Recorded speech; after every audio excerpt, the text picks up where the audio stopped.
Urban Meyer isn't coaching anymore, so my favorite coach in college football, Shane Beamer, joins me next. I've never met Shane, but I talked to him 3 or 4 times here. He sends me nice texts or DMs, so he's my favorite coach. I'm easy, Coach. All you got to do is say, hey, Dan, and you're my favorite. There you go.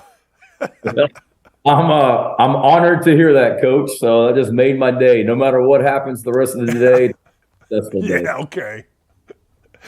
Hey, I got to ask you, the Northwestern deal, Pat Fitzgerald, the hazing, has it made coaches, yourself, others that you've talked to, has it made them triple, quadruple check what's going on in their program relative to hazing? Yeah, I think it's a great reminder for sure. Ultimately, at the end of the day, I'm the head football coach, and everything that happens in this program, I'm responsible for. And it starts in the hiring process, the people you're bringing into your program, and you need to know everything that's going on. So I want to be a coach. I am a coach. I don't just sit in my office all day and not be out and about in the building. I'm in the locker room and I'm around. But certainly that'll be something that maybe we touch on a little bit more when we start preseason camp next week. We'll touch on it a little bit more than maybe what we have in previous years. And we did in previous years. We've just got to be even more diligent about it. Yeah, in college basketball, the saying is always, hey, if they fired Bobby Knight at Indiana, they'll fire your ass too. So, now I look at it, and if I were a coach, man, I don't know if I'd have a hall monitor in there, but I'd make damn sure nothing went down that didn't need to go down. Maybe you've already done that. I'm sure most have.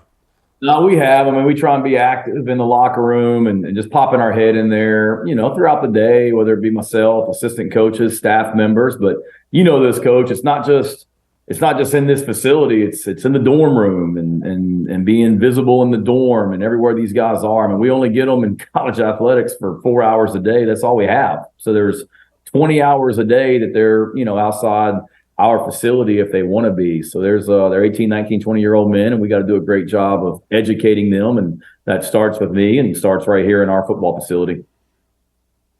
Coach, what's your reaction? Lane Kiffin, basically said, hey, look, the NIL is trashing our sport. Transfer portal is as well. But, hey, I got to participate in it. It seemed like somewhat of a realistic view.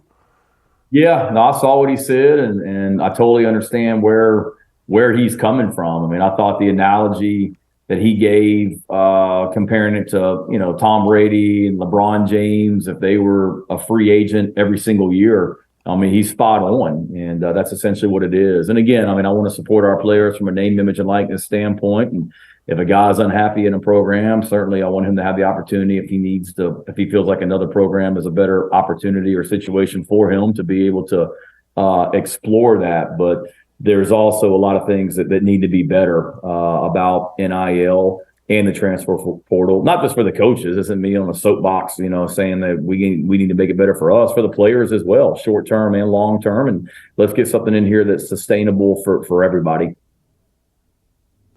Manchin and Tommy Tuberville, obviously Coach Tuberville, very successful college coach. They're putting legislation. The one thing that I've always said, and maybe you can tell me that I'm crazy here, but Manchin and Tuberville, part of what they said in their bill is what I've been saying for years. At some point, yes, you got to take care of the players. There's no question about it. Nobody's saying you don't.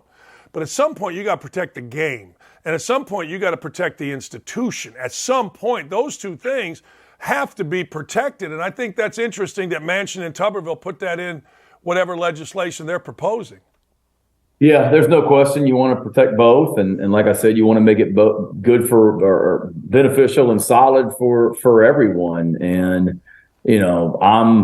I'm under contract here at the University of South Carolina. If I left to go coach football at, Bowling Green or Indiana, I would owe the University of South Carolina money to leave and things like that. And I'm not saying that our players need buyouts to leave. I'm not saying that, but certainly we want to protect both sides and confident and fortunate that, everyone will come together in order to be able to do that. We had great meetings up in Washington, D.C. back in June. I was up there on Capitol Hill with Dawn Staley, our women's basketball coach, and Ray Tanner, our athletic director. And we went up there and we were meeting with all of our, congressmen, senators about NIL. And it wasn't just coaches and administrators. We had some student athletes from some schools that were up there as well. Just trying to educate and get something that's great for everyone going forward. And I'm so proud of our players because there's so many of them that have been able to capitalize on their name, image, and likeness, and they're able to do great things with it. I heard one of our young men yesterday, I think he was on OutKick, and he was talking about he took some money that he had earned from an NIL deal, and he was able to buy his parents a 30th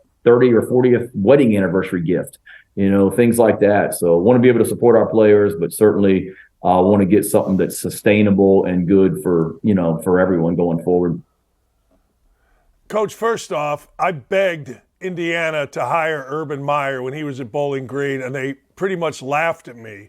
But now they'll listen to me. So if you want the Indiana job, I swear to God, I could make that happen for you. I mean, not this year, but in the future. I just want to throw that out there. Just saying. Coach, I wouldn't handle that colder weather, I don't think, all too well. I do want to get back to something. You did go to Capitol Hill, and you did speak. Do you think Congress, do you think the government should be involved in this? Are you encouraged or discouraged that Manchin and Tuberville are doing stuff to get the government involved in this? Do you think it's necessary? I'm encouraged. I was up there in January as well, and I had some meetings with, some of our representatives here from the state of South Carolina. I met with them in January. I get to know you session, but also a little bit of an NIL education session. I'm more encouraged after those June meetings that myself and Coach Staley and Coach Tanner had up there, had some really beneficial meetings. And I think the reason, I hear that people say, oh, y'all need to be able to figure this out on your own, and Congress shouldn't be having to solve y'all's problems. I get where people are coming from, but the issue is you've got separate state laws in every state that are different. And within our own conference, what we have here in the SEC, there's different states that SEC schools are in who are playing by different NIL rules, and more power to them. They're doing what's great for their in-state schools. Great. But the problem is it's something that we're not all on the same level. We're not all on the same playing field, and we're just trying to find something that is universal. And right now, Congress is the one that can help solve that because you do have different state laws that different states and different schools are playing by. It is pretty amazing. And maybe this is an unfair question, but your dad, longtime coach, what is his perspective on this?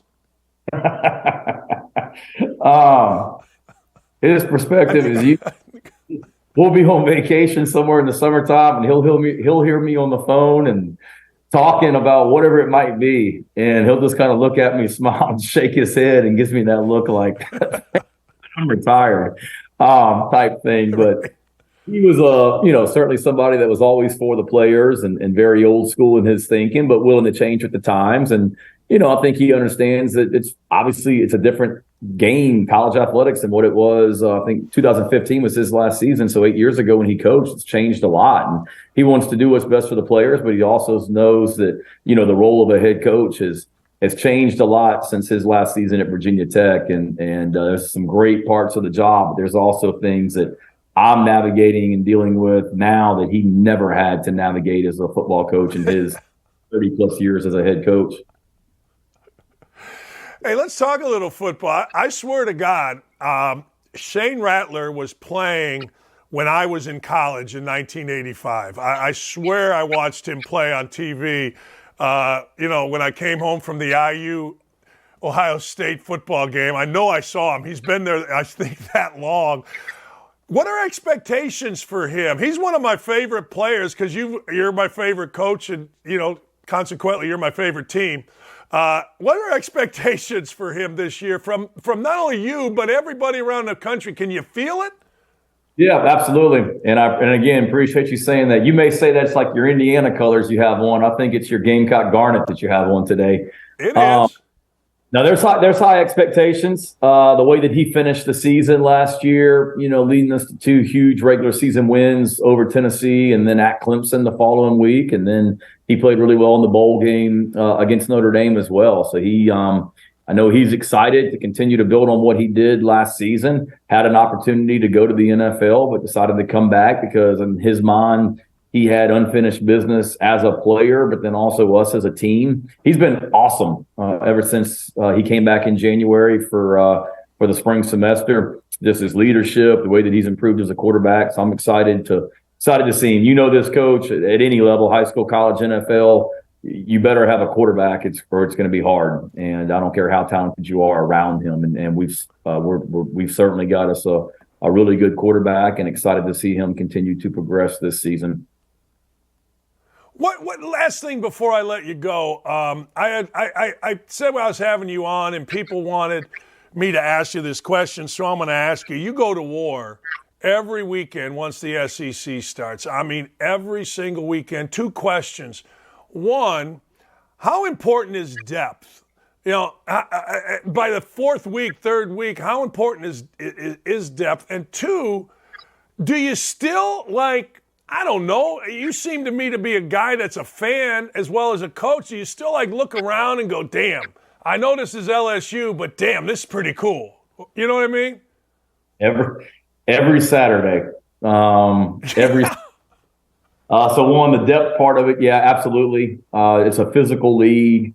I've been in other conferences, a little bit of all right, going to be a little bit less challenging maybe this week. And you don't have that in this conference. I mean, every single Saturday is a war. So you better have depth. I went into my first season, Coach. You can have 85 players on scholarship in college football at this level. And we went into my first season, I think we had 79 on scholarship because I was taking over a new program. There's regulations on how many guys I could sign, all that stuff.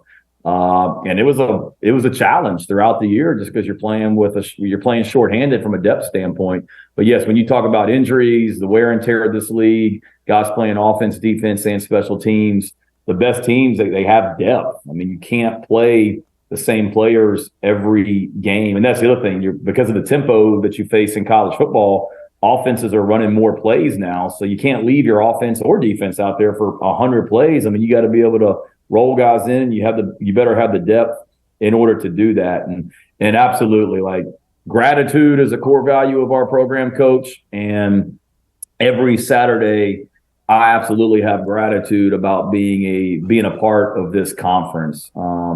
Just the environments you go into, getting to coach in front of 80, 90, 100,000 fans every single Saturday, the intensity on the SEC.